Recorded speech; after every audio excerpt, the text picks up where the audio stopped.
recurrent pregnancy loss. Moderators are Dr. Sharda ma'am, Dr. Kuldeep Jain, and myself. Our esteemed panelists are Dr. Manju Barik, Senior Consultant at Max Hospitals, Dr. Rashmi, Senior Consultant at Guru Tegh Bahadur Hospital, Dr. Manju Sharma, Consultant at Sharma Nursing Home, and Dr. Praveen Gupta, Senior Consultant at Shivam Nursing Home. So may we have the first question, please? A primary gravida, 24 years old, comes with amenorrhea 9 weeks. She complains of slight bleeding, which is much less than the normal. We go back to the previous slide, please. Yes, and please stick to this till a time I tell you to give me the second slide. And please unmute the other people except for the panelists and the moderators. Thank you. So this lady, she's 25 years, she's a primary, amenorrhea 9 weeks, comes with mild bleeding, which is quite less than her normal menstrual bleed. There is mild pain in abdomen. What will be your initial steps? She's pregnant, she's 9 weeks pregnant, she's a primary, she's complaining of pain with mild bleeding PV. How will you manage her? She's come to your OPD. Any of the panelists, please?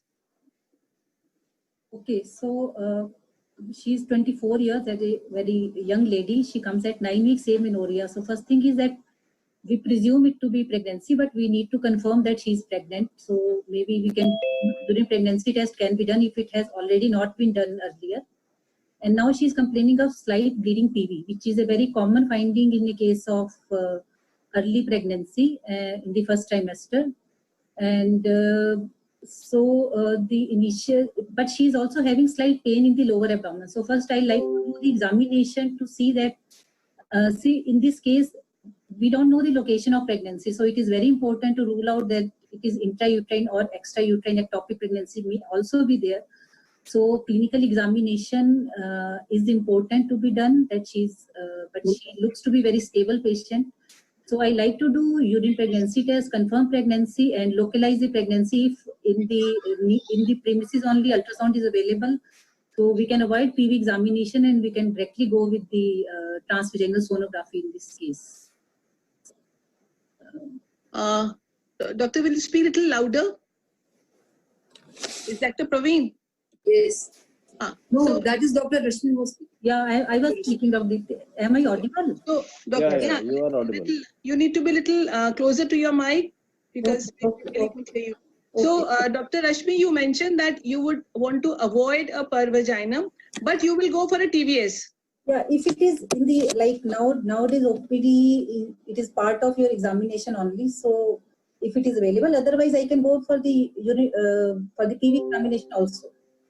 Fine. And yeah. Then how onwards will you manage? Suppose the pregnancy is, there is a 9 weeks pregnancy, the CRL, the SAC, the cardiac activity. Yeah. Suppose there is no subchorionic bleed. Suppose there is a subchorionic bleed. How will you manage her further? Once you've diagnosed it is an intrauterine pregnancy, and it is a live, that is the first aim, that it is an intrauterine and that it is a live pregnancy. Right. Once that is done, how will you proceed? Right. So if it is a live pregnancy, the chances of the lady having miscarriage is quite less. So, but still she can have around, I think around 10% chance of having a miscarriage is still there. And as such, everyone is discussing, even the progesterone role is now controversial. Even in RPL, it is not dogmatically recommended. So, RPL की बात ही नहीं हो रही राजा, that is why we are not, I think it is just wait and watch. I will try to assure the woman that she is not, is most likely will continue the pregnancy and everything will be normal. So I just like to assure Dr. Rashmi, would you like to put her on antifibrinolytics? Would you like to put her on tranexamic acid, ethamsline? Would you like to use that? See, she is having very slight bleeding, so it is not required as such. What about the other panelists, Dr. Praveen, Dr. Manju? What is your? Yes, I would like to start. I would like to start tranexamic acid, and along with that, I would like to give. Dr. Praveen, you need to come closer to your mic. We can't hear you. I would like to start with the tranexamic acid, and along with that, I would like to give dydrogesterone to her and get her investigations done. And then Doctor, tell me, she's having pain in abdomen. What would you suggest for that? Would you suggest some antispasmodic? yeah, Dotavirin, I would prefer to go for Dotavirin, 80 milligram ADS. Okay. Dr. Kuldeep, what is your take on this particular treatment? Role of progesterones, antifibrinolytics, and antispasmodics? I think let other people also give their the input. Yes, Dr. Manju Bari, Dr. Manju Sharma. Dr. Deepti, I would like to give her a little bit of rest if she's working. So I advise some rest, not the strict bed rest. And I would like to give her progesterone support and progesterone, yes, or sustained release or didigestone, whichever route prefer. And then I would like to investigate her and to see first the treatment will depend on the finding of ultrasound. Maybe she has a missed abortion because she is 9 months. She could be anything. She could be ectopic. She could be a missed abortion. She could be a threatened abortion. So depending on the ultrasound findings, my treatment will continue according to that only, because she is having pain, she is having amenorrhea, she is having bleeding. So first, we have to confirm the diagnosis. Differential diagnosis is there, like threatened abortion, ectopic, and the missed abortion. So if the baby is live and is corresponding with the live, there is no subchorionic hemorrhage, and if it is there, it is less than 50% of the total placental bag, so the prognosis will be good, and she should respond with our conservative management. And I will also give her routine all investigation, not the extensive RPL investigation, routine pregnancy investigation, especially thyroid and sugar, that I will recommend for her. Dr. Manju Sharma, what will be your take on her treatment? What will be the dose of progesterone, vaginal progesterone? If you suggest, what will be the dose? Dr. Manju, ma'am, mute yourself. Hello, am I audible? Yes, you are audible. So, okay, this patient now is a case of 9 weeks pregnancy, whose ultrasound is live pregnancy, as you say. There is no subchorionic hemorrhage. I usually don't write vaginal progesterone in these cases because patient is bleeding.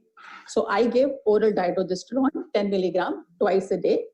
And I start with 4 tablets of dydrogesterone stat, and then after 6 hours, 1 tablet and then 1 BD. And then in this case, I would also like to do specially thyroid and blood group. If she is an Rh negative patient, then I need to send her ICT also. And then we have to give she's a primary gravida. So what? If primary gravida is there and her blood group is negative and she is bleeding, I would still like to send ICT. We don't know, at times the patients don't give us a history of previous miscarriages, or they don't know whether the miscarriages occurred or not. I personally am doing these things and routine investigations like HIV doing. So we have a consensus over here that now Dr. Sharma Batra wanted to know the role of bed rest. When you say bed rest, Can I, Dr. The role of bed rest is... Can I chip in? Ji, ma'am. Yes. I think, we gynecologists are relying more and more on ultrasound only. I think, we must definitely, initially, we must do an examination.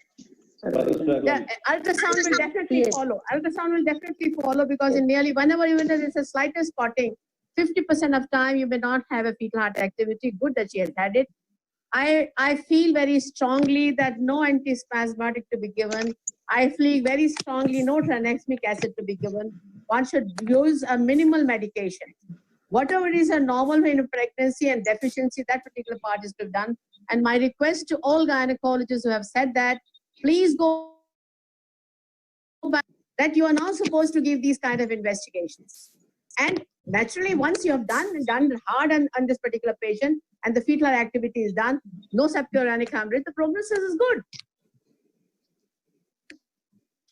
So it is very clear, this patient, she's come to you, you've done an ultrasound, and it is intrauterine live pregnancy. The duration of pregnancy matches with the CRL. In that case, we have already talked about tender loving care, reassurance that the baby is fine, and folic acid in addition to progesterones. That is your personal choice, whether you want to continue with oral or vaginal route. And plus you will go for the basic investigations. Next slide, please. I think basic investigation, when we speak, as I have told you that these patients, they should be investigated for thyroid. That is a recommendation basically, because no bleeding in the pregnancy, early pregnancy should be taken lightly. So you should try to get investigated, minimal investigations are required. And these are, you have to rule out any active infection because she is complaining of pain also. So urine routine microscopy culture is one investigation. Urine routine culture is one investigation which might help you. It may not help, it might help you in management, further management, and rest of the things remain same. So rule out thyroid, rule out diabetes, and go as it is discussed, the outcome will be much better. So you have to reassure, but at the same time, you have to have a close watch on this patient. Otherwise, next time she will come with a large subchorionic hemorrhage if you have not taken care of this bleeding. So that is what is required. So one of the questions in the chat box was the use of HCG, which Dr. Pradeep has.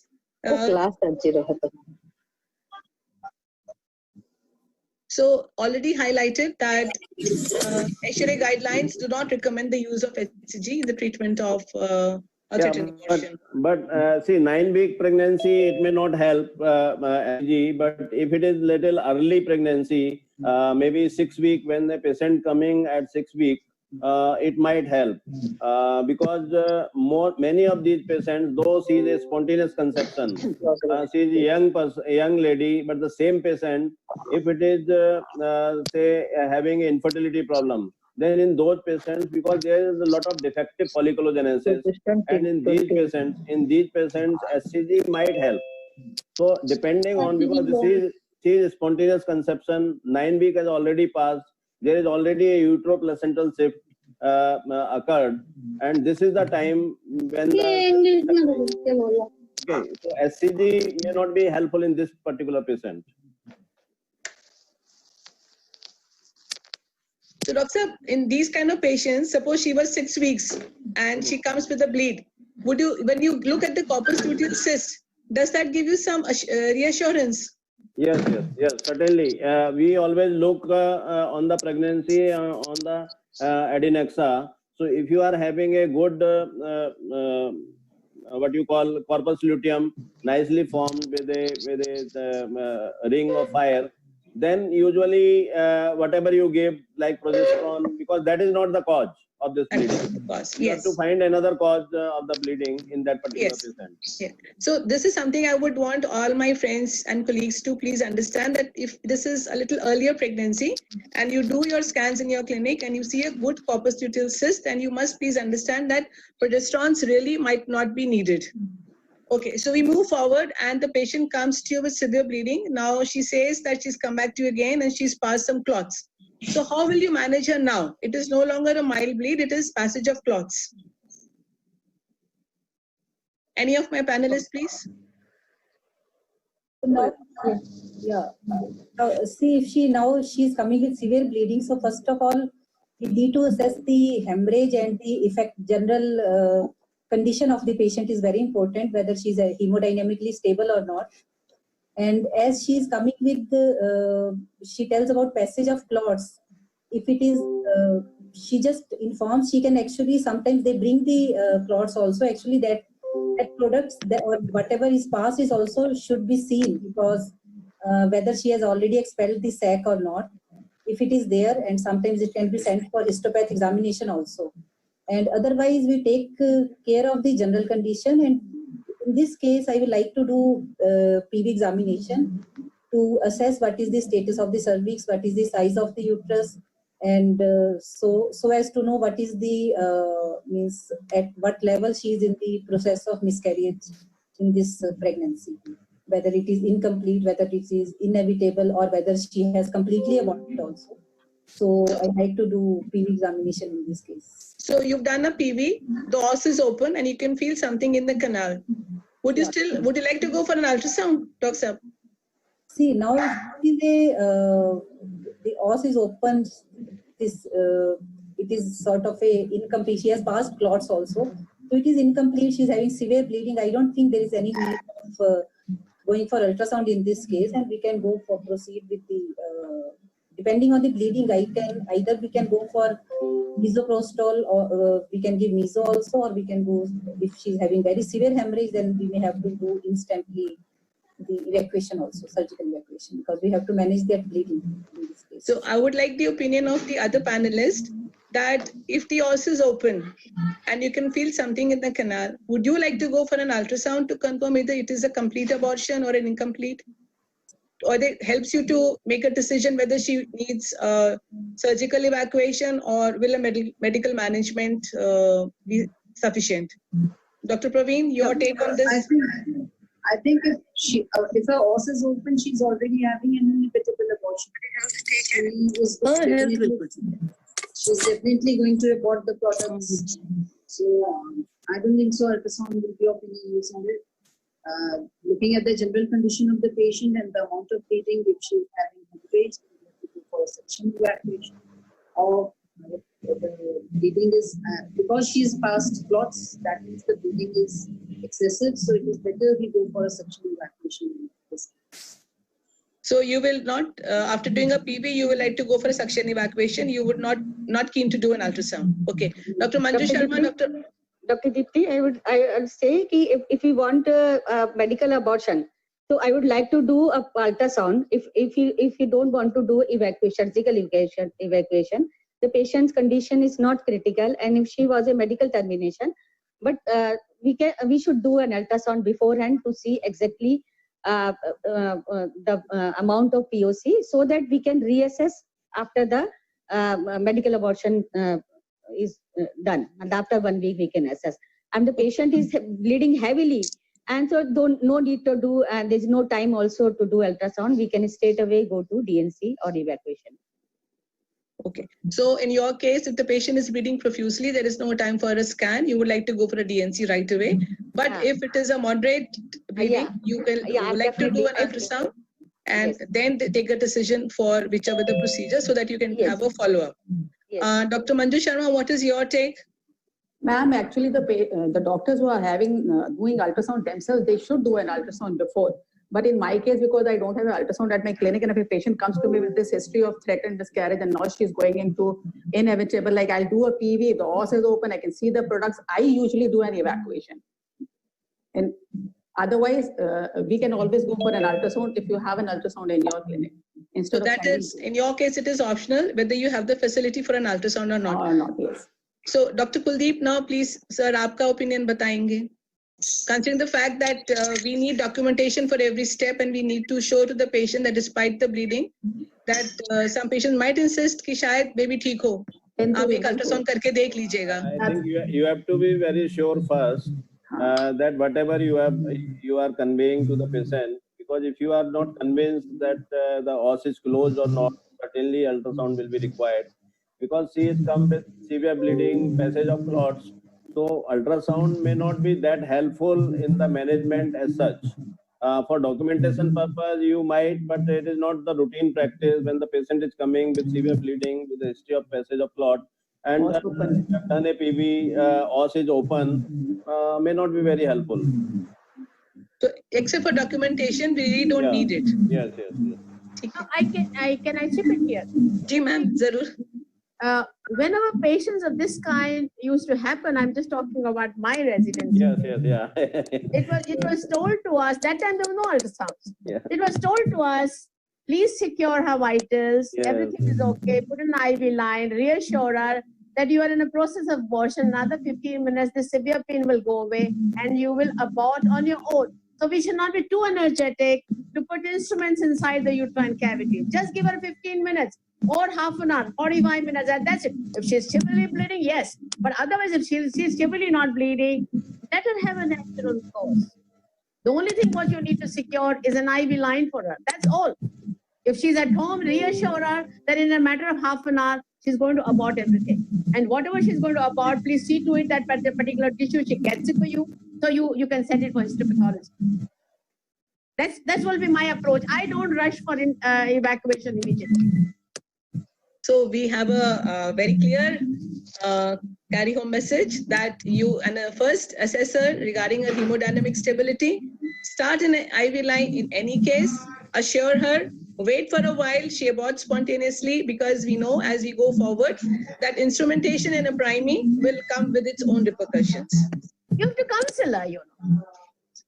So maybe have the next slide now.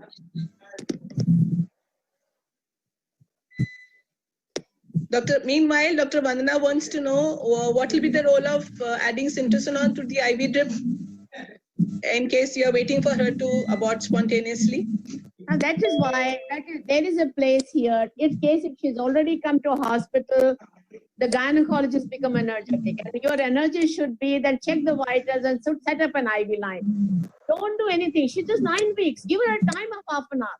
Things will be okay. I hope Dr. Vandana, you've been answered. So now we have the next question, please.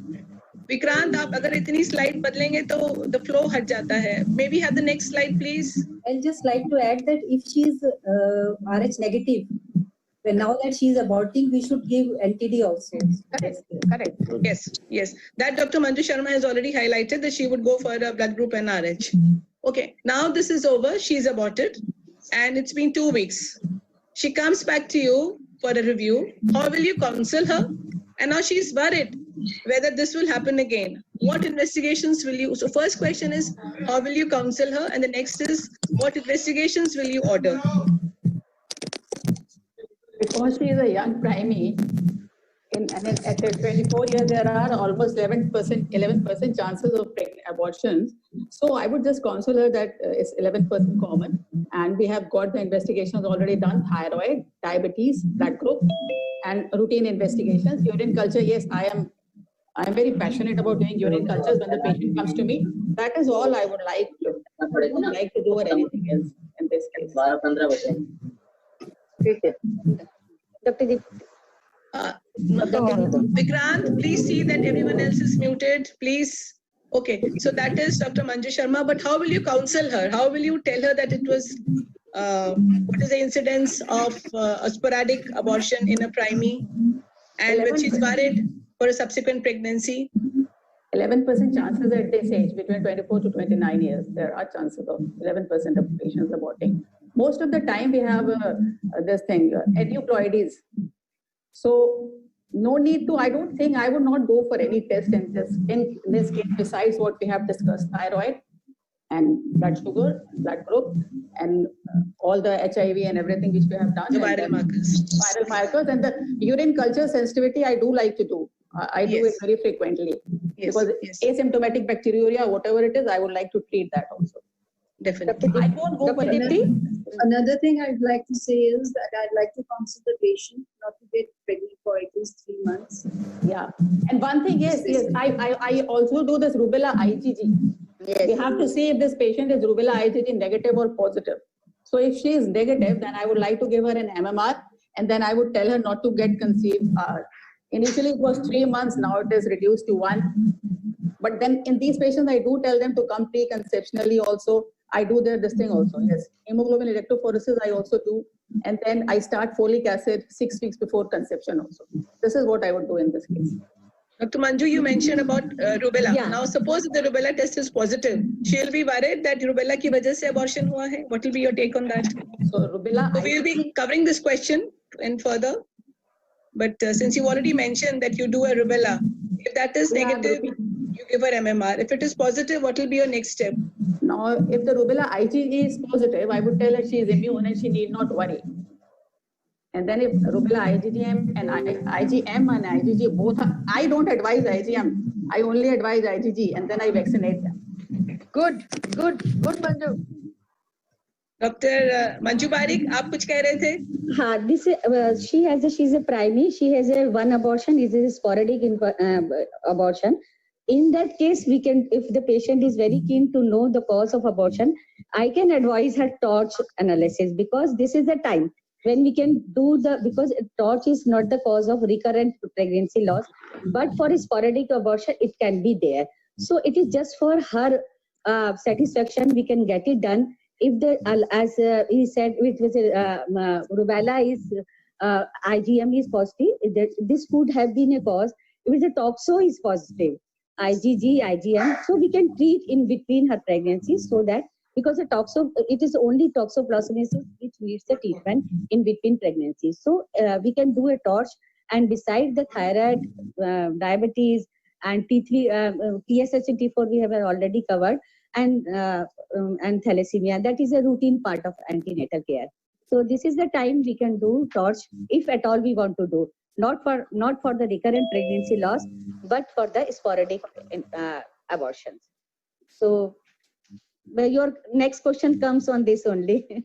Yes. Then we will, but I would like to know, each of my panelists, she wants to know when can she conceive next. So what will be your take on that? I will Dr. At least 3 months. She should 3 wait months. for at least 3 months. 3 months for all the 4 panelists? Yeah, at least 3 months. So Dr. Kuldeep, आप बताएंगे, how long will you ask her to wait before she plans subsequent pregnancy? Yeah, I think our panelists they are very learned people, so I go with them. Okay. So, and so we start. And the next question, please, Vikrant. Next question, please. Can I say something, Dr.? Yes, please. Yeah. Yeah. Actually, earlier, even the WHO was recommending that the pregnancy should be delayed by 6 months, because for the psychological and physical recovery after a miscarriage. But nowadays, it has been actually seen that if they conceive early, they have a better prognosis.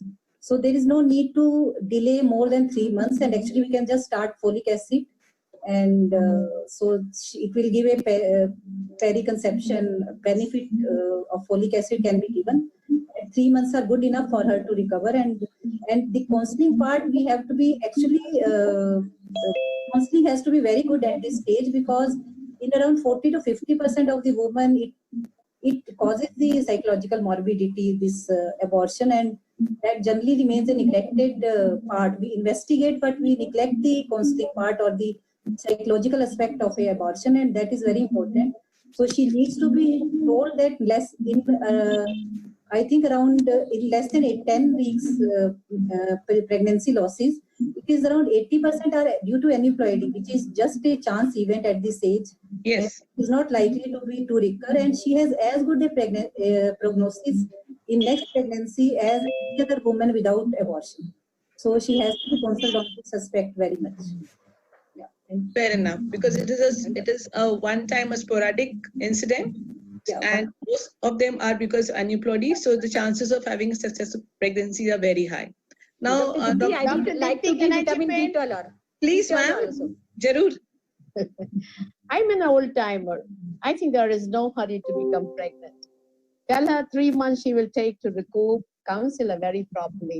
And that's the time that she comes at 3 months, you tell her that now the folic acid is started. And I think, what very rightly told that, her psychological makeup has to be really taken care of. That psychological makeup does not, if she tries too early, she's going to abort. So I feel, her recovery has to be very complete. And I think probably I'll modify a little bit of figure. In first timer, the abortion rate is something like 17, 18%. And one abortion has taken place, it is 20%. So there's hardly any difference between the two, first timer and after one abortion. So it is 17%, it is 20%, not 11%. I think, you need to update. So I think that not much of investigation is really required. But I think probably I tend to agree with what Dr. Manju Barik has said, that if you want to get done a torch, it can be done in the first time. Otherwise, it need not be done. IgG is good enough. So now, Dr. Manju Barik has advised torch for her. And Then it has to be IgM, IgG both. Both. So Yes. toxoplasma, IgG and IgM are both positive. So she's asking you, and you yourself, how will you answer her? Was this particular abortion caused by toxoplasmosis, since both are positive? You are asking me, Dr. Dipti? हाँ, आप बताएं, मैं doctor साहब आपने ही कहा था torch करेंगी आप? Yes. टॉर्च टेस्ट करवाएंगे. I'm not sure कि this abortion was caused by toxoplasmosis only, because I have not done any fetal diagnosis of toxoplasmosis. But since she has an infection and IgG and IgM both are positive, so it is showing the patient is having an acute infection, that it should be treated. And this is the right time to treat her, because in pregnancy, when the patient comes with pregnancy, the treatment of toxoplasmosis is difficult, though it is advisable. So in between pregnancy, in 3 months, we should give a dose of spiramycin for 31 days. And I think that should be sufficient for her, and she will be cured before the next pregnancy. I'd like to differ. I would like to differ. I would like to differ because Please. we would like to go for Dr. Manju Sharma, आप बताएंगे? Please unmute. Even Vikrant, please. So first of all, I would not advise that somebody. किसका बच्चा?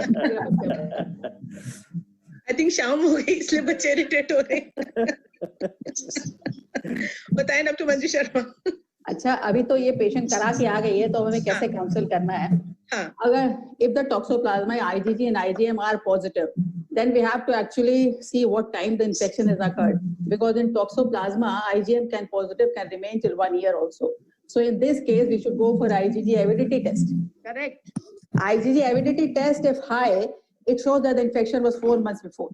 If the IgG avidity test is low, then only I can say कि maybe toxoplasma, yes. If there is parasitemia and seeding of placenta is done at that time, then it does lead to abortions. So my take would be going for IgG avidity and then only doing it. So Yes, I would. both are positive. You would like to go for avidity test. Avidity If that test. is low, only Then it's a then you recent will hold infection. toxoplasmosis responsible for this particular abortion. Dr. Manju Barik, आपका भी यही opinion? Yeah, that's And Dr. okay. Praveen, your If we opinion is want the to same? do avidity test, yeah, that's good. Dr. Rashmi, Yeah. your take on this? You would like to go for an avidity test first? Actually, toxoplasmosis is very less likely. I think actually recently only I was reading in Williams only that it says that toxoplasmosis is known to cause abortion in the animals, but not in the humans. It has not been proven that it causes abortion in the humans.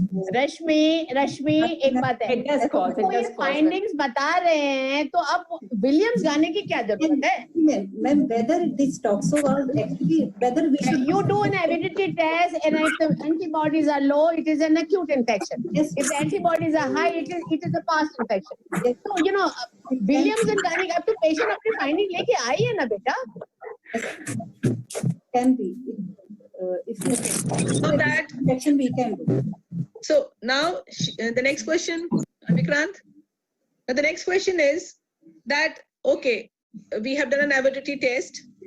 Now she wants to know that whether the next pregnancy will be affected by toxoplasmosis again. What is your opinion about this? Actually, It's not it's safe. not a chances of recurrent abortion. In toxoplasmosis, rarely it has been seen the reactivation in immunocompromised patients. If they are HIV or on glucocorticoids, in rare cases it can reactivate. Otherwise, it's not a cause of recurrent abortion. Okay, so So now, if she is not an immunocompromised patient, I would tell her chill. Like nothing is going to happen because of this next time. so अगर इसका avidity आपका low आता है और आपने उसको बोला कि the reason is toxoplasmosis, will you treat her? Yes. Will you treat her for 3 weeks? Dr. Manju, Dr. Praveen? What I read Yes. was that we don't need any treatment in non-pregnancy. I don't know whether which book I read.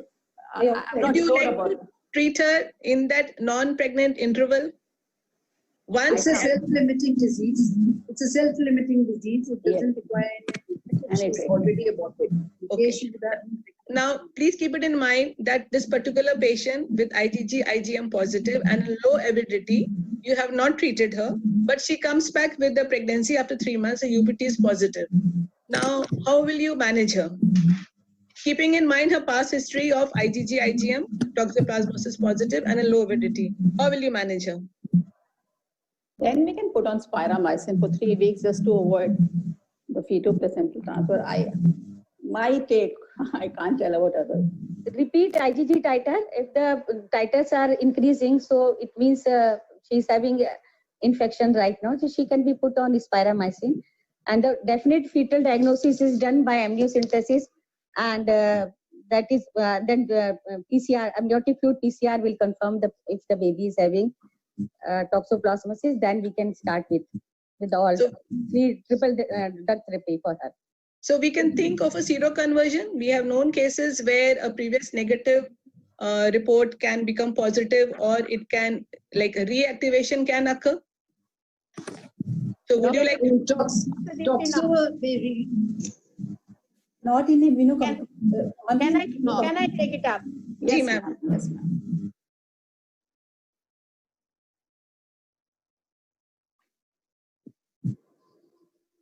Doctor Sharda ma'am की आवाज नहीं आ रही हमको. We can't hear.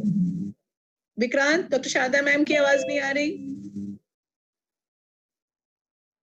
Ma'am का network issue है थोड़ा सा.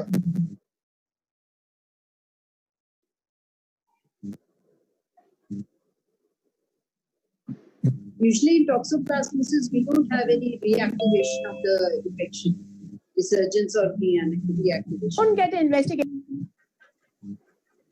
Ma'am, we actually couldn't hear you. Up. Hello.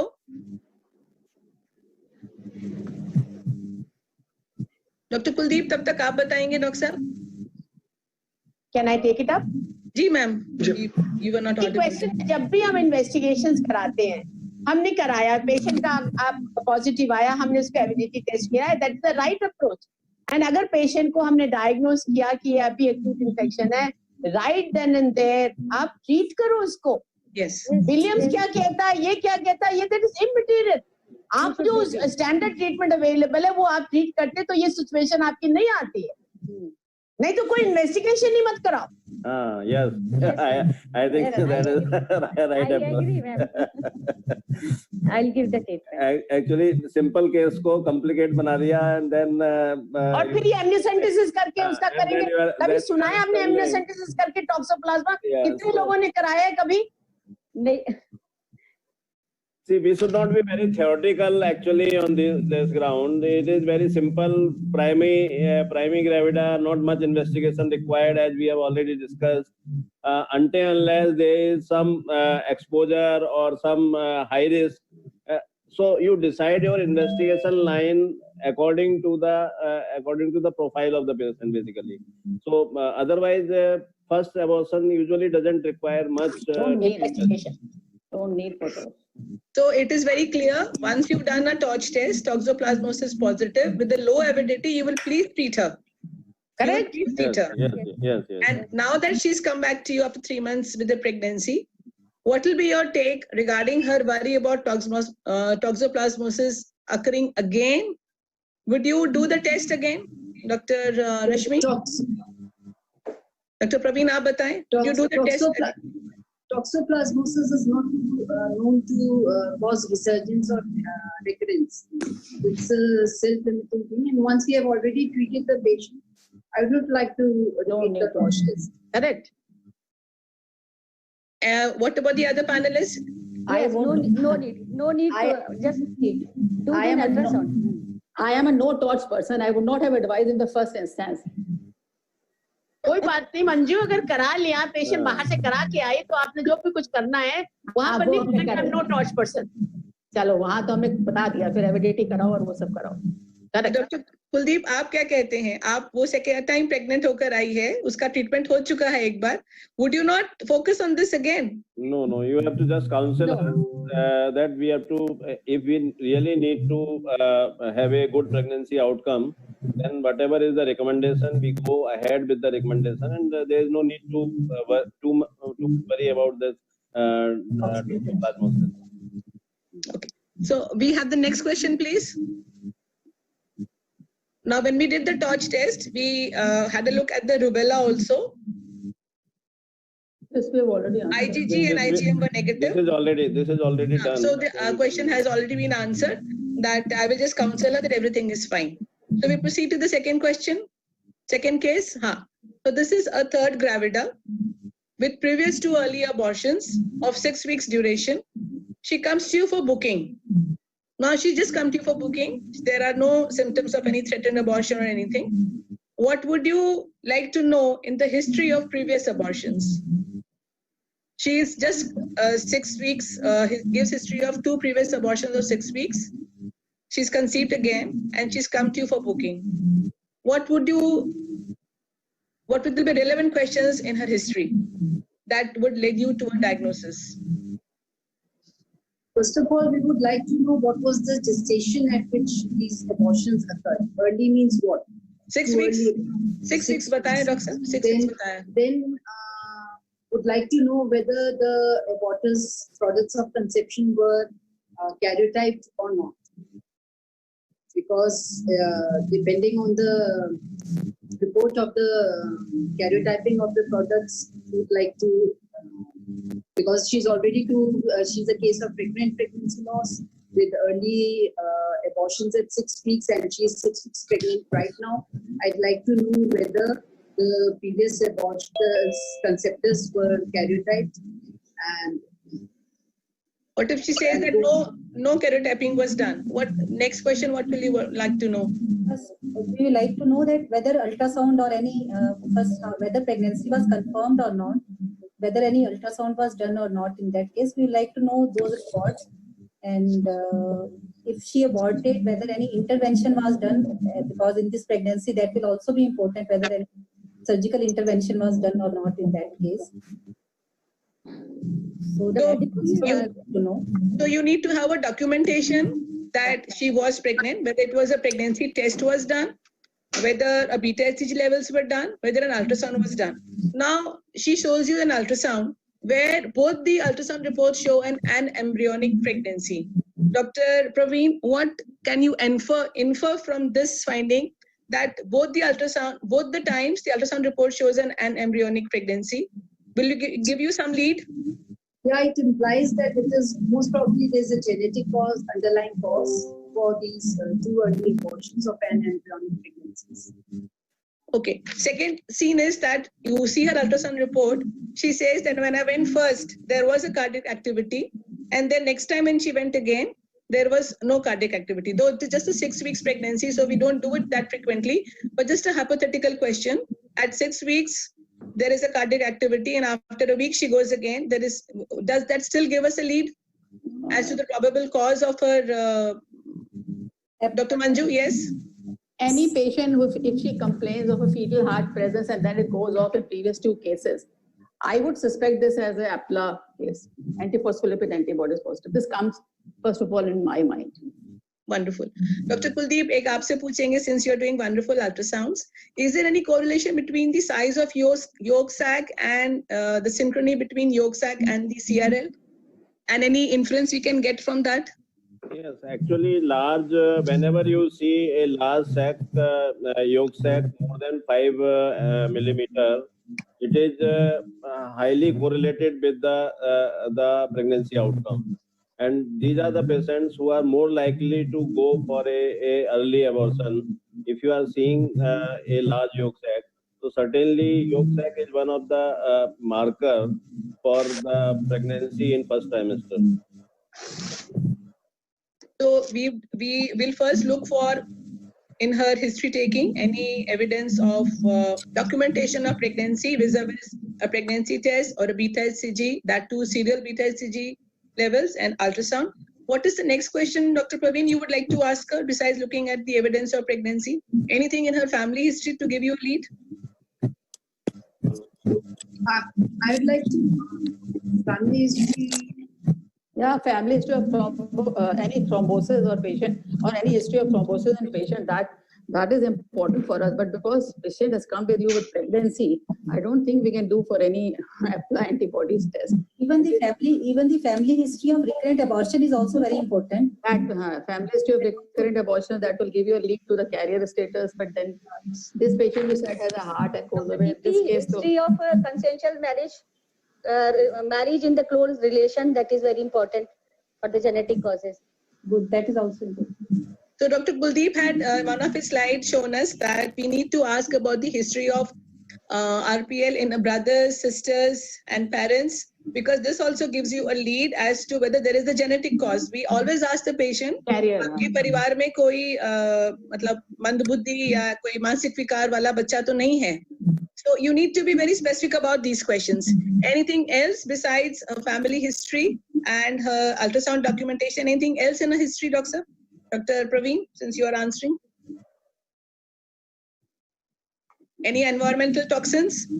That is also Any drug therapy? Environmental toxins, alcohol, smoking, Alcohol, lifestyles, yeah, obesity. cigarette, obesity, So wine, that- drinking, alcohol, coffee also. Dr. Deepti, can I chip in? Ma'am, please, always welcome. Now, if this patient was 6 weeks, I feel, as Manju said, that, it can be EPLA. The EPLA is usually seen 9 weeks plus, that the fetal heart activity has been there and it disappears. It disappears rather little late in the first trimester. Okay? But if it is around 6 weeks and then, after at 7 weeks it disappears, there can be two possibilities. Either it can be aneuploidy and or there can be tuberculosis. Hello. So what I feel is EPLA comes little later. And same is with the familial this Family history. Yeah, also comes later. The late first this thing and the second trimester problem it is there. It doesn't come at 6 weeks, 7 weeks. Read up again. What will you look for in examination? You're examining her now. Anything specific you would like to? Keeping in Examination, mind- would like to examine for obesity, for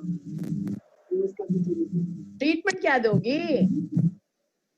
Examination, physical examination. What will be the investigations you would like to carry? Vikrant, next slide, please. Anyone in the panelists, Dr. Manju, Dr. Aap bataएं?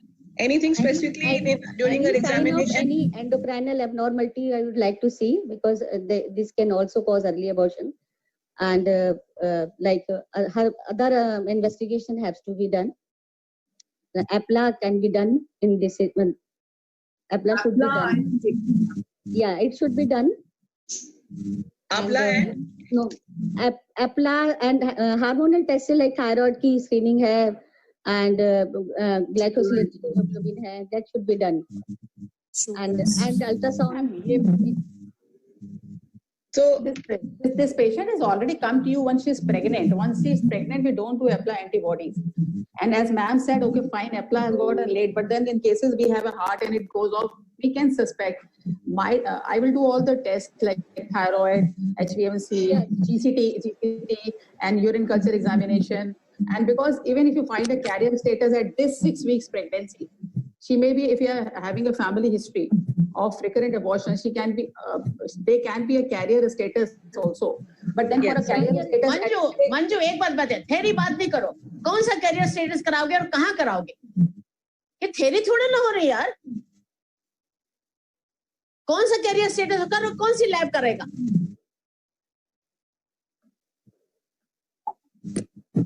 Tuberculosis के लिए क्या test कराएंगे फिर इस समय? So now हमें देखना पड़ेगा, पर क्या टेस्ट कराएंगे इस समय प्रेगनेंसी में? Doctor साहब, अगर आप you're strongly suspecting tuberculosis in this particular patient, people like me will start. अगर आपको pressure है, अगर उसका ESR बढ़िया है, उसका amount to be positive नहीं है, उस time मैं कुछ नहीं करूँगी. मैं I will give a tender love and care and supportive treatment. That's it. And progesterones, ma'am, will you like to add progesterones in this case? Of course. I वो तो गंगा जल है. Same progesterone, tender loving care. That's all, because we can't do anything else. Here now. HCG can be given this time. 6 weeks pregnancy है, we can give. I will give. Yes. I will give. Yeah, HCG. 6 And weeks. it is said that HCG has to be given bi-weekly. We are using it Yeah, weekly. Dr. Kuldeep, आप इसको summarize कर दीजिएगा. What will we look during our examination and what relevant investigations in a patient with previous to early miscarriages of 6 weeks? Dr. Kuldeep, are you there? In my slide, actually, I had highlighted what all investigations should be done when the patient is having history of 2 abortions. Now, this patient has actually come as a gravid uterus. So you may not be doing any parental karyotyping and other thing, but rest of the investigation should be done. And if you see the history before, it is a very early abortion. And when we are doing early, when you are having a patient of early abortion, one important cause is immunological factor. And that's why these patients, I will like to put even empirically on low-dose aspirin as well as heparin. Okay, so that should be the line of treatment. Whether you get a APLA test done or not, for documentation, yes, you can do a APLA test done even during pregnancy. But even if you are not doing APLA test, then you can start in these patients low-dose aspirin as well as heparin. So I think apart from progesterone, yes, apart from progesterone support, you can start the low-dose aspirin and the heparin. So that will certainly be benefiting this patient a lot. But sir, even if it is only 2 abortions, you will start aspirin and heparin? Yes, you can. Because the guidelines as such, as we were discussing yesterday guidelines, it says that after 2 abortion, treatment is not to be started. And as far as applies... No, Rashmi, latest, see, definition is actually changed. It is not 3 abortion, it is 2 abortions only. And once the diagnosis of recurrent pregnancy loss is concerned, then according to the, either you document, and if you are not able to document, then you can start low-dose aspirin as well as heparin in these patients. Because for APLA, as such, still for early abortion, it is still 3 and Sorry? So for APLA diagnosis, even for the early abortions, because for the early abortion, it is still 3 for treatment, starting the treatment. No, so you don't wait. Actually, in my practice, I don't wait for 3rd abortion. If you want to wait for 3rd abortion, yes, you don't start. But that is, see, basically, whatever the guidelines says, that was my opening remark. We do need guidelines and recommendations, but whatever treatment you are prescribing, I think it should be individualized. And most of our patients, they are at very high risk. Patient has come to you at right time, and if you don't start the treatment, patient is not going to pardon you after 3rd abortion. Okay, so I think guidelines are there, but we usually don't follow all guidelines. They are just recommending certain things, and maybe after 2 years, the same guidelines are changed. That is fine. Okay. So I think I am very strongly believe that this patient should be given low-dose aspirin as well as heparin if you want a live pregnancy and don't want to miss this pregnancy. What is the dose of aspirin you are giving? 75, 150? I am giving 75. 75. And low molecular weight heparin 40? 60. So can we please have the next slide? Till how many weeks do you give, Dr. Kuldeep? 12 weeks or you will carry? No, this continues till last. Till last. Aspirin we usually stop. 34 weeks? But the heparin to continue till the 1 week before. Okay, now the next question is that she is positive. And now for the panelists, there are a lot of questions regarding this. The patient is lupus anticoagulant positive. You will start her aspirin and low molecular weight heparin when? Dr. Manju Sharma, you start when? I will. No, I will start. I will start aspirin even preconceptionally also if she comes to me. But then, okay, fine. If she comes in pregnancy, I'll start. And I would recommend a 150 milligram. And then I will also start if it's a positive pregnancy test, though in some cases it has been written that after you confirm the intrauterine pregnancy, then only you start. But I would start low molecular weight heparin and aspirin as soon as the pregnancy test is possible. Yes, so since she has come to you after she has conceived, we started right away. What about Dr. Manju Barik? You will wait for cardiac activity? Yes, actually the recommendation is the heparin should be started when the cardiac activity is there. Dr. Praveen, your take on this? Yeah, I agree with Dr. Manju Barik that it is recommended that heparin should be started once the fetal activity, heart heart is documented. Genetic causes are ruled out actually. In blighted ovum, there is no need. If it's a blighted ovum, in the 2 previous pregnancy, the ultrasound shows that it was a blighted ovum. So it is most likely it is a genetic cause. So in that case, we have to, if the baby is okay, the cardiac activity will come and the routine care can be given. And this time also, if she has a blighted ovum, then definitely we have to go for the karyotyping. And if the karyotyping is doctor साहब, doctor Manju, आप थोड़ा twist कर रहे हैं situation को. Patient loops एंटीआपला positive है. हाँ, definitely. मतलब अगर वो पॉजिटिव है, आप कब स्टार्ट करेंगे? 6 आप स्टार्ट करेंगे कार्डियक एक्टिविटी का? कार्डियक एक्टिविटी आने के बाद. अच्छा. Yes. I would like to start heparin only when we confirm the intrauterine pregnancy. We don't wait for the cardiac activity. So, except for Dr. Manju Sharma, all will like to wait for cardiac activity. No, I think once it is an intrauterine pregnancy, before cardiac activity, as early as possible. As early. Dr. Kuldeep, your take on this? Yeah, actually the situation is I have been dealing with a lot of patients who are not reaching up to the cardiac activity or Yes. intrauterine or intrauterine sac. You know, our lot of pregnancies, they are ending up in very early HCG, at the beta HCG level. So depending on the severity of the, you have to individualize. If I am having a patient who is failing again and again at that stage, she is not reaching to intrauterine gestation sac. So in these patients, actually we are starting at the embryo transfer time. So we are starting heparin just after embryo transfer, and there are a lot of patients which we can carry in term if we start heparin during that time. So practice actually the recurrent implantation failure and recurrent pregnancy loss, it is basically the continuation in many of the patients who are having infertility. So we need to keep that thing in mind. Of course, the guideline says that if you are having a intrauterine pregnancy, you can start. That is the right time for all other gynecological practice. But when you are having a high risk where the patient is not reaching to that stage, you have to take her to that stage, and then that's why you have to start as early as possible. So our pregnancy time starts at the embryo transfer. So once we have transferred the embryo, we start heparin in these cases. So it is very clear that we start low molecular weight heparin as soon as the UPT is positive, and we start aspirin even before she has conceived. It is in the luteal phase. Dr. Saab, we have a lot of questions regarding this. Now, suppose she is APLA negative, would you still like to give her aspirin and low molecular weight heparin?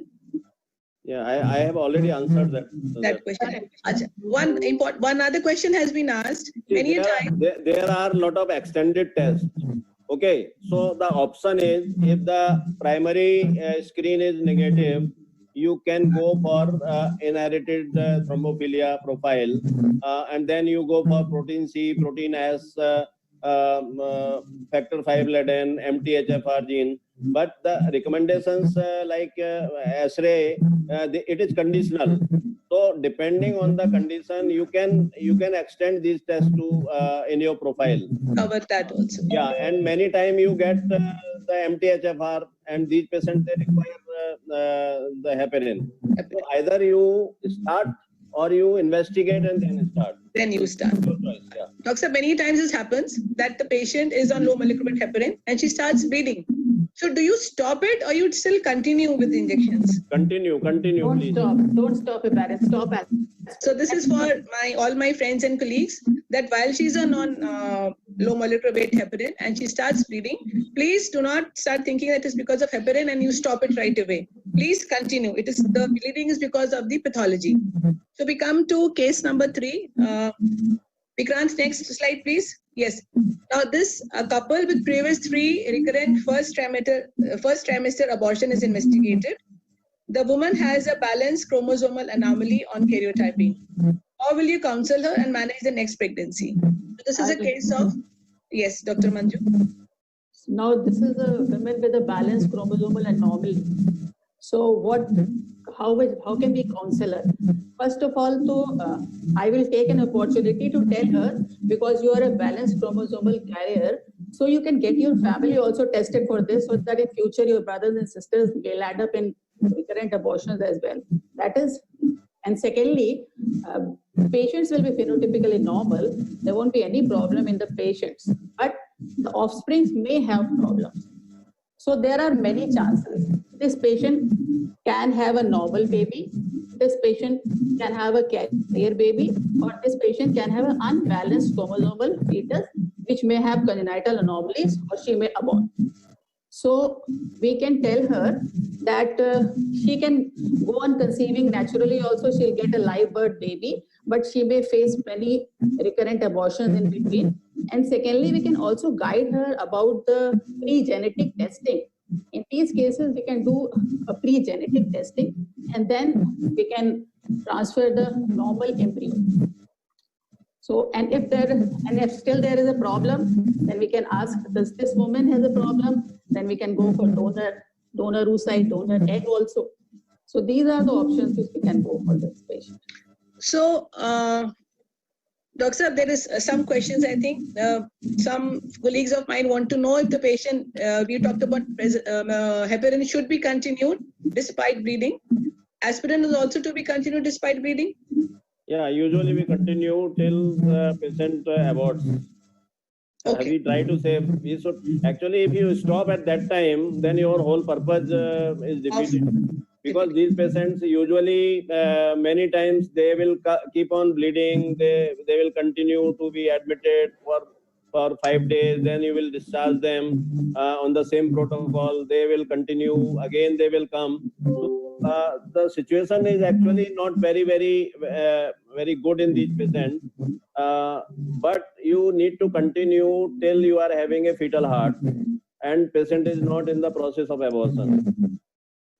So because the situation in such patient is that it is an heart attack happening to a child before the fetal heart activity comes. There's a thrombosis takes place, and that's why the fetal heart activity is not picked up.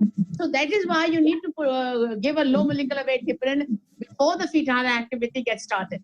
You know, and if you continue, the fetal heart activity will come. So, Dr. Manju has made it very clear. You have, once you've counseled her, managing is either by expected, let her continue, probability of having a normal fetus is very high, or she can be advised for a pre-genetic testing, diagnosis. Or the third is, again, we can advise her a embryo or a ovum donation. Anything else by my panelists, Dr. Praveen, Dr. Manju Barik? What is there is no role of pre-genetic. There is very limited role of pre-genetic implantation, pre-implantation genetic screening. Yeah, diagnosis is fine if the mother, if the parents are carrier of balanced translocation, but PGS, pre-implantation genetic screening, is usually not applied or used. But then she's worried that she is having a balanced translocation and probability of the offspring also having. So will it not help her at least? No, the yeah, there is a difference between pre-implantation genetic diagnosis and screening. I am talking about diagnosis. Diagnosis is fine. Let's make it implantation genetic testing. Let's make it a more secular approach. PGT. Let us not go for PGS and PGT. आप PGT advise करेंगे उसको? Yes. करेंगे. अच्छा, one of the colleagues wants to know, जैसे this particular case, the abortus was investigated, and how will you send the abortus for testing? And what will be the test you will advise? आप कैसे उसको मतलब what is the way of transferring from the OT to the lab? Or do you send the abortus for testing? Normal saline. Normal saline. And what test will you recommend? Chromosomal, fish microarray? Yeah, fish microarray. Doctor, you will. These are expensive tests. So either you go with the fish. Dr. Kuldeep, your take on this, Doctor? Yeah, see, you can go for microarray, but at least this is required to get the maximum information. But if you can afford the microarray, yes, why not? That will be better. Yeah. Okay. Maybe have the next question, Vikrant. So now this patient is a gravida 4. She's come with 8 weeks of gestation. There are no live issues. All were spontaneously conceived. Her obstetric history is like this. The first pregnancy, she aborted at 16 weeks spontaneously. Evacuation was done. Second, also a spontaneous conception, aborted at 6 weeks. Evacuation was done. Third was again a spontaneous conception, 13 weeks completed, had pain for 1 day, and then she aborted spontaneously. This is the present pregnancy, and now she is already 8 weeks pregnant. How will you counsel her and how will you manage her? Dr. Rashmi, आप बताएं, आप बहुत time से. In this case, actually, she is having both first trimester and second trimester abortion. Yes.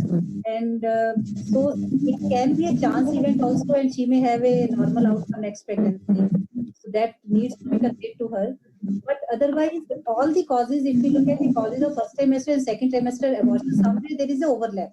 So all the causes actually can cause first. Typically, though there are uterine causes like they are causing more in the second trimester. Aneuploidies are more in the first trimester, but still there is an overlap. So we like to know exactly also, like she aborted at 16 weeks. Was it a painless abortion or was it a normally formed fetus? So we need to know that also. At 6 weeks in between, there might be just a chance event. 13 weeks also, so they are later abortions. She may be in case of EPLA, so basically she needs full investigation. All investigation like EPLA, workup actually needs to be done in this case, and now she's 8 weeks pregnant. So how will you manage her? So again, actually, as we have discussed because now she has come in the pregnant state. So regarding uterine anomaly, we are not sure whether she has any uterine anomaly or not, and so empirical treatment only can be given. Like progesterones, HCG, folic acid. Progesterone can be given, dydrogesterone can be given till 16 weeks.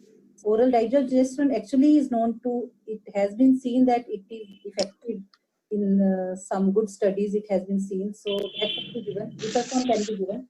I like to give Difestrone in this case and to continue till 16-18 weeks. And I like to do the cervical, this also, then cervical length also. Cervical length, yes. So successively from 12 weeks, we can start screening for that cervical shortening also, if there is a shortening, because clear-cut history is not there in which will require a cervical cerclage. Because in the 13-week abortion, she had a pain followed by, after next day she had abortion.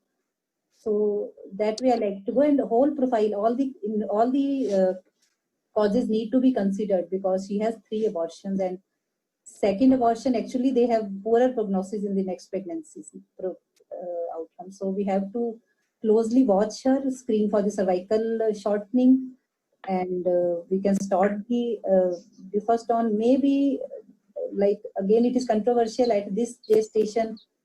आप क्या करेंगे doctor साहब? आप controversy आप उसको Difestrone देंगे? Thinking because EPLA has not been done earlier, so we can go for EPLA. We can see, and we can then give benefit of whatever benefit is there. We can start treatment of aspirin and low dose heparin, low molecular weight heparin also. That is what we do. Dr. Manju, आप बताएं. What I would do in this patient only, because she has all those abortions, and Dr. Rashmi has rightly said, it can be, we have to, in this case, she has come to me with 8 weeks gestation. Yes. First of all, I would empirically start that aspirin and low molecular weight heparin as discussed with Dr. Kuldeep. And then secondly, this patient has to be look for the cervical length also. So at 12 weeks, we'll go for the normal NT-NB scan and the double marker test. And then at 12 weeks also, we can assess the cervical length. Then at 2 weekly intervals, we can go for the cervical length measurement. If the cervical length goes below 25 millimeter, then we can give us this thing cerclage also. Her abortion was 13 weeks. So this case has to be managed on the grounds of EPLA plus on the grounds of cervical incompetence. And the normally progesterone I would do, and then folic acid and everything which are doing normally in all the pregnancies. I have to do like this in this case. I would be doing It's a case for prophylactic cerclage. Actually, that is the Prophylactic. question That is the which should be question. answered. Is she a case for prophylactic cerclage, or you will wait for 13 weeks and then when it starts shortening, then you will go for cerclage. So that is the question. I would actually wait at 12 weeks when her NT-HB scan is normal, her dual marker is normal, everything is normal. And at 12 weeks, if I find that this thing is low, less, then only I would give Cervical her a length is cerclage. normal. Cervical How length is often? normal. Yes. Then usually at 2 weeks we can do this. In this case, I can do 1 weekly also. Because See, ideally, actually, yeah, this is a typical, little difficult to answer. But you see here, first pregnancy aborted at 16 week, spontaneous abortion. You may not get always a history of painless abortion in cervical incompetence. I think I'm making myself very, very clear. If you get a history of painless abortion, mid-trimester abortion, your diagnosis is certain. Okay, Yes. but it doesn't happen always.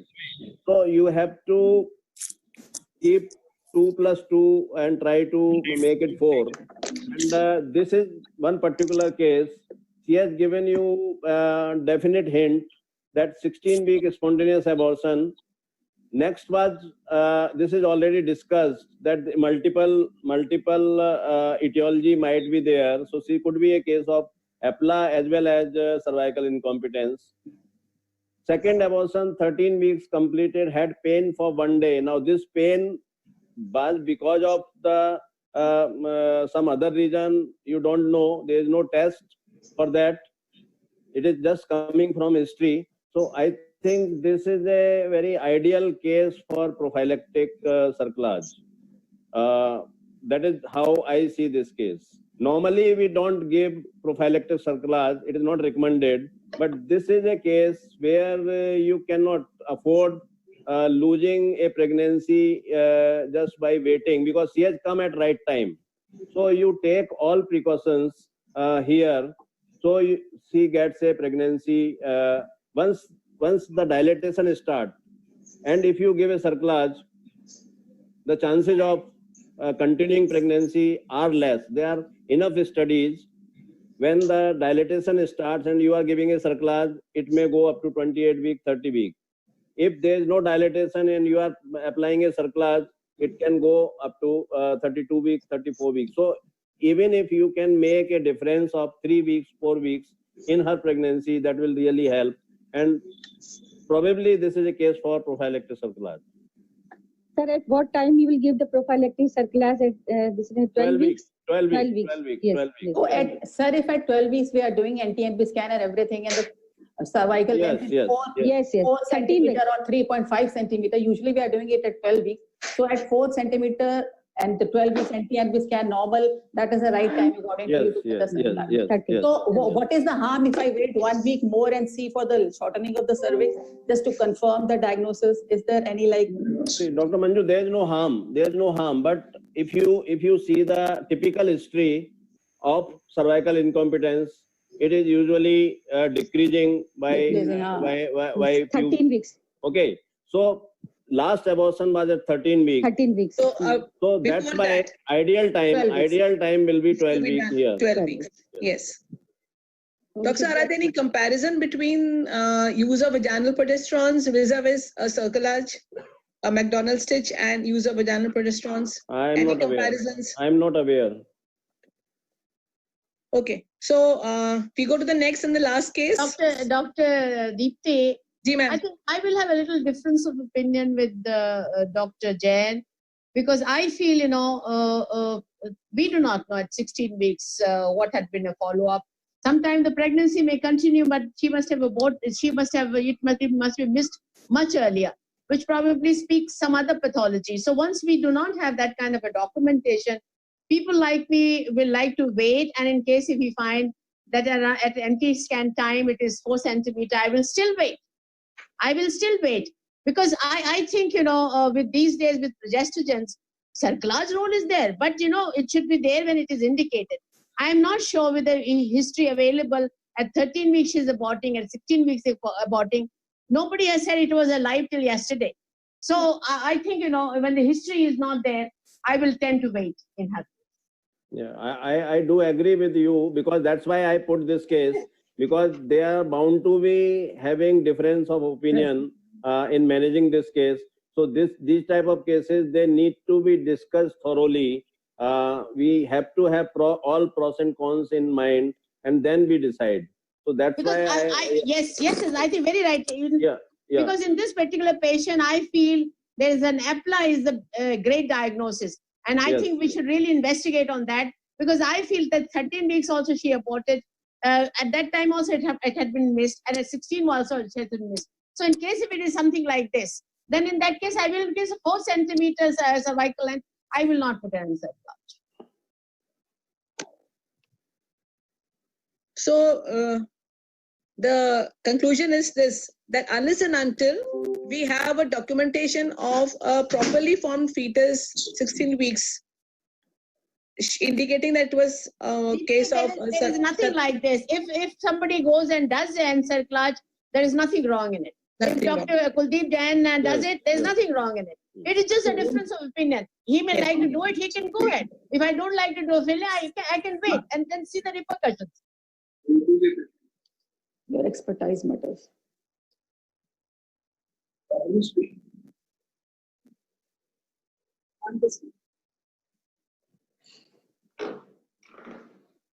Bind up karo yaar. We can't. Next case, last case. Band karo madam. Bahut ho gaya. Okay, ma'am. This is the last one. She is 30 years old, para 1, 3 abortions, and wants to conceive. TVS shows a subseptate uterus. What is your next step? What is this? Para 1, abortion 3, live 3. What is this? नहीं वो शायद गलत है. L0 है. 3 abortion. L0 है. 3 abortions है, L0 है. L1. That's Septum L1. 3 L1. L1. This is L1. Yes, L1. She has a subseptate uterus. कैसे करेंगे? मतलब पहली लाइफ प्रेगनेंसी है. What is the history of this patient? अच्छा वो सब छोड़ दीजिएगा. यूट्रस में एक सेप्टम है. क्यों छोड़ दीजिएगा? सेप्टम. लिखा था तुमने? सेप्टम का भी बड़ा लफड़ा है. कई लोग कहते हैं काटो, कई कहते हैं नहीं काटो. अगर उसका लाइव बच्चा है तो कुछ करने की जरूरत नहीं है. जरूरत नहीं है. यही तो this is what I wanted to ask. That part is wrong. She has got abortions. No living. She has a septum and abortions. No live issue. She has This print. She has 3 abortions, no live issue. Then, and the resection definitely Dr. Kuldeep must be doing it hysteroscopically, and they say it has to be done with cold scissors and not with diathermy and all. So I think what Dr. Kuldeep, one question for you, Doctor Sir. Since you are doing wonderful minimal invasive surgeries, what is your take on use of GnRH before hysteroscopic metroplasty to thin out the septum? Not to be used. Not to be used. And Doctor Sir, one more question. Role of HCQ in cases of RPL? Role of HCQ? What is HCQ? Doctor, hydroxychloroquine? Because ASHRAE guidelines do mention. Yeah, I don't have any experience on that. Ideally, there is no role of HCQ, only in those patients who are already taking HCQ, or there are patients of SLE or whatever. For the patient of SLE and then only if they are SLE. already For taking, SLE, For SLE only. but otherwise no role. No role in RPL. Okay. So this was the last of our questions. I hope all our questions have been answered very well. The audience has got great remarks for us. Useful, fruitful presentation, etc. Excellent session, Dr. Kuldeep. And anything to be asked to Dr. Kuldeep or Dr. Sharda ma'am is there? Any of my panelists would want some more clearance? No more questions, Doctor. ठीक है, Thank you, Dr. Kuldeep. Thank you, Dr. Kuldeep. Thank you, ma'am. Thank you so much, Thank and I am you. looking forward Thank you. from everyone. I need full support of all of Good. you. Please Ma'am. use your network for getting me elected. Thank you so much. Definitely, definitely. Right. Ma'am, 1 second. My AGM is there, and he wants to pay our regards to entire gynae fraternity. So I just request. Yeah. Vikrant, thanks. Dr. I joined a bit late. Thank you very much for the time you have given, for the opportunity you have given to us for floating this platform. So thanks a lot. Future also, Dr. Sir, next program. Thank you. Definitely we are at your service. Thank you. Thank you so much. Always Thank you. happy. Thank you. Thank you. Thank you, everyone. Bye bye. Thank Thank you, sir. Thank you. Bye bye, everyone. You made us